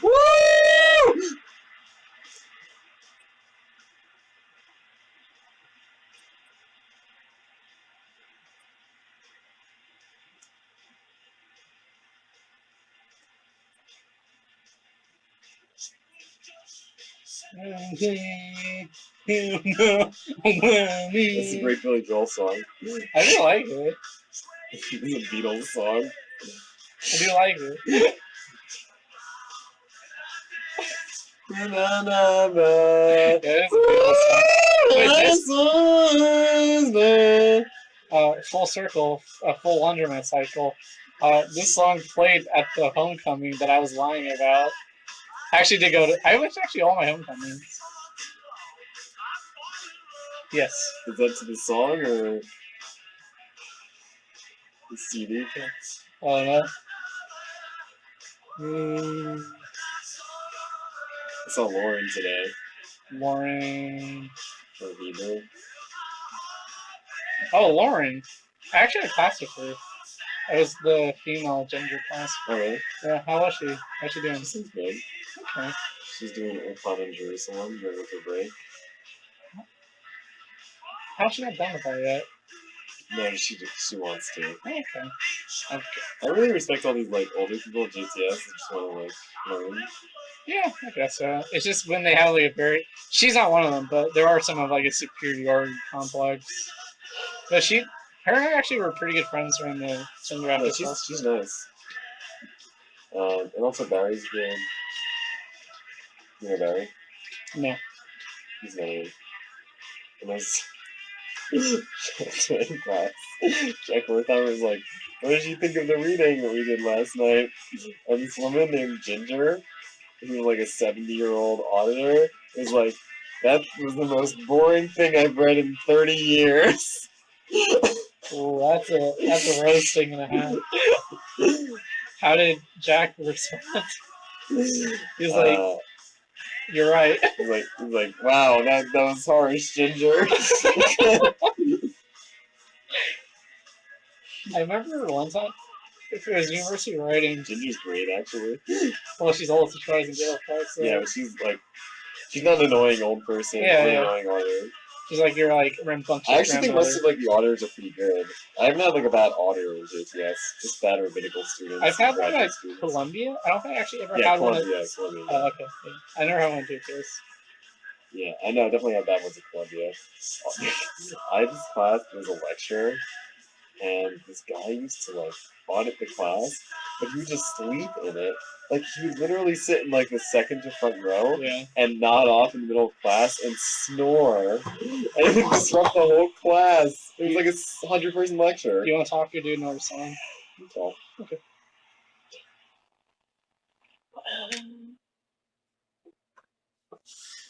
Well, oh boy, this is really loud. Oh no, it's because the headphones are up. I'm spooked there for a second. Oh, there we go. Well, that was the one and only Tom Petty and the Heartbreakers, aka Billy Joel, known by other names as Paul McCartney. Hugh Hefner, Paul McCartney, Michael Jackson, Jackson 5. I don't know who else. What's the other one? Elton John. I ain't gonna go to rehab. I said Amy Elton Winehouse. Yeah, Amy Winehouse. So that was a Billy Joel medley, and you should feel lucky because Billy Joel, in the form of Preston and I, just selected you to sit right in the front seats of our audience here on WBAR. You bought the cheap seats. We saw that. We saw, hey, these people on the 20th callers, but they are the 30th callers, and we forgot about you. Don't think we forgot, and we wanted to honor that. And we know you can't take anything from the studio you want, but we hope you enjoyed that taste of Billy Joel. Front and center. You got Billy Joel live at Shea Stadium with Paul McCartney, and we hope you enjoyed that, right, Preston? Spooning with Billy Joel. Spooning with Billy Joel. I'm sure he likes it. Because he is a fan of cutlery. And what are some other things we learned today, Preston? Outside of Billy Joel. We also learned that Carrie Fisher told her fans, no matter how I go, I want to report it that I drowned in moonlight, strangled by my own bra. Today we learned. I don't really understand that one. When Nintendo... Today I learned a man was once sued by United Airlines for making a site which helps people find cheaper flight tickets. That's interesting. So but very understandable, right? United Airlines wouldn't want people to find cheaper flight tickets. So that means United Airlines is the yin to Billy Joel's yang. Yeah, I'd say United Airlines is in direct competition with Billy Joel, who started that site. Did you also know that Mark Twain traveled extensively and once said, "Travel is fatal to prejudice, bigotry, and narrow-mindedness, and many of our people need it sorely on these accounts. Broad, wholesome, charitable views of men and things cannot be acquired by vegetating in one little corner of the earth." Yes. Would you agree, Preston? I would definitely agree with that. And where have you traveled, Preston? New York. And Wyoming, San Francisco, Oregon, Los Angeles. I went cross country. Actually, I've never been in the United States though. I've never been. Oh, really? I've never been. What about Canada? No. Mexico? No. You like Mexican food so much. How have you never been to Mexico? I actually almost went to Mexico. I was in San Diego, and I almost crossed the border because they have like a little like accidentally. Train. They have like a little train kind of thing. But take you back. It's a loop. But at damn time. Did you have to have a passport? Well, I didn't get even Well, I don't think it's getting over to Mexico. That's usually the the problem. Yeah. the problem. Yeah. Did you know that today I learned Muhammad Ali was stripped of his heavyweight title, had his passport revoked, and faced a 5-year prison term, refusing to serve in the United Armed Forces at the height of the Vietnam War. Quote, "I ain't got no quarrel with those Viet Cong," he said. "They never called me the N-word." I knew he got his heavyweight title stripped, but I didn't know the quote. I respect Muhammad Ali. He's. I also think I wouldn't serve in the military if we were in a conflict with North Korea right now. Yeah, I agree as well. Although He's actually like, he's one of my favorite characters of like sports history, like easily, really, because he represents like an entire like generational divide. uh-huh. Like his fight between him and George, George Foreman. George Foreman, you mean What's his George name? Foreman of the George Foreman Grills? Smoking Joe. Oh no, what's his name? Merriweather. He had the 3 battles. Welterweight. Ali versus Frazier. That's it. Down goes Frazier. Joe Frazier. Joe Frazier. Jumping Joe Frazier. So him versus Frazier. So like they were both two black guys, but Frazier represented kind of like the conservative values of tradition, and Ali represented like the newer, more liberal-sided views. And so their fights was almost as if these two worlds colliding in itself. Symbolic. Yeah. Wow, that's interesting. I didn't know that, Preston. And then today I learned. This is actually so him versus Foreman. Actually, this time Foreman. They had, I think it was the Rumble and Tumble. the Frilla in Manila, or is that Frazier? Anyway, they the killer from Manila. No, they had a bout that was in Africa, and so Ali came there. He was loved by like the people because like once again his views and what he represented. And Foreman actually came when he landed. He had dogs with him, and those were the dogs that police had used to sick on African protesters at that time. Really? Yeah, it was just like what do you mean he had the dogs with him? Like he adopted the dogs or something? The type of dogs he had with him were the type of dogs he's. I thought you meant the dogs. Oh, because like I need those dogs, which just showed once again like the giant disconnect between him and Ali. That's interesting. Yeah, I did not know that. It was a really good documentary about that. It's a good thing you're a history major now, Preston. It's a good thing. And not information science. What a waste of time. Comes out. What else did we learn today? Well, today I learned that the refrain "when one door closes, another opens" is actually an Alexander Graham Bell quote, which he followed by saying, "But we so often look so long and so gratefully upon the closed door that we do not see the ones which open before us." Wow, that's a really surprising ending to that quote. I always viewed that quote as optimistic, but wow, that's really kind of dark. That changes my opinion of the expression. I like that. That was a good fact. Today I learned Princess Diana on live TV shook the hand of an AIDS patient without wearing gloves, challenging the belief that AIDS could be passed via contact. The act was seen as a huge moment for those suffering with the disease. So do you think she forgot or consciously did that? I like to imagine she did it intentionally. That would be nice to imagine, but how much credit can we give to Diana? I mean, she was the princess. Princess of the... Princess Di. Princess Di. Today, I learned that roundabouts reduce fatalities from accidents by 90%. They also lower wait times and save on gas. See, when I heard roundabouts, I thought of these things that like. That's a good one. Yeah. Okay. When I heard roundabouts, I thought of those things that like kids get on that spin, like the tire swings. No. It's like a very large disc that turns in the center, and people push on the outsides, and the kids spin. I actually don't know what the name of those are. They might also be called roundabouts. Possibly. This one's pretty good. Biographical. Today I learned in 1998, Bill O'Reilly wrote a novel about a tall, bitter, sexually predatory newsman who gets forced out of his job and starts murdering former colleagues who helped ruin his career. You know, Bill, if you're listening. which we know you are. I know they say life. What's the expression? If life hands imitates fiction. Fiction imitate life, or does life imitate fiction? Sure. I can say in your case that it might be mutually informative.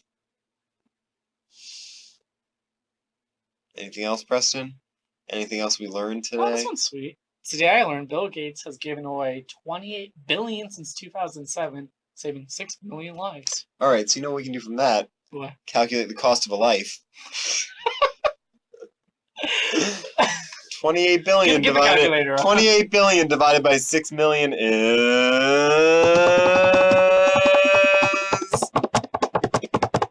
Preston, I'm still rolling here. 28 billion divided by 6 million is. You said it. 4,666.666666666666 repetition. What do they call it? Repeating, 7. whatever. Yeah, whatever. So about $4,700 is the cost of a human life. Sounds about right. If anyone has $4,700 lying around, Preston will be How to for save a sale. life. And if you're the 20th caller next week, Preston will be receiving a discount of 20% off. Preston's have to go.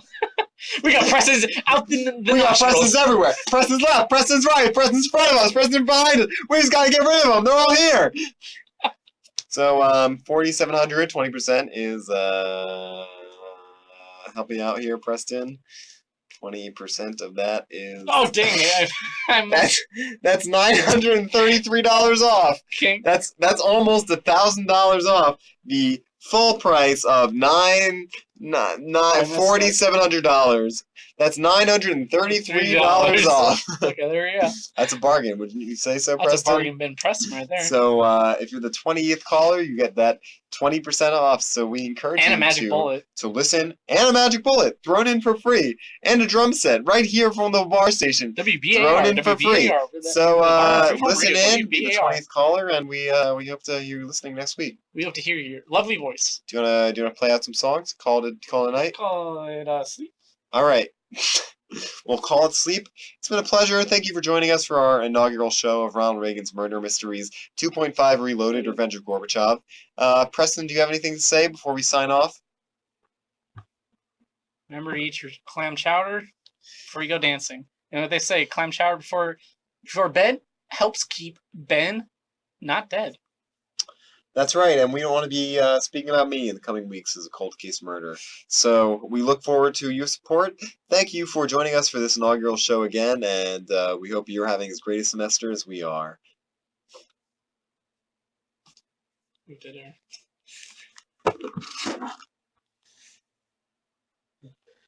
You know Anderson .Paak? Yeah. Yeah. You good guy. Mike said, Mike. Mark said, Mike.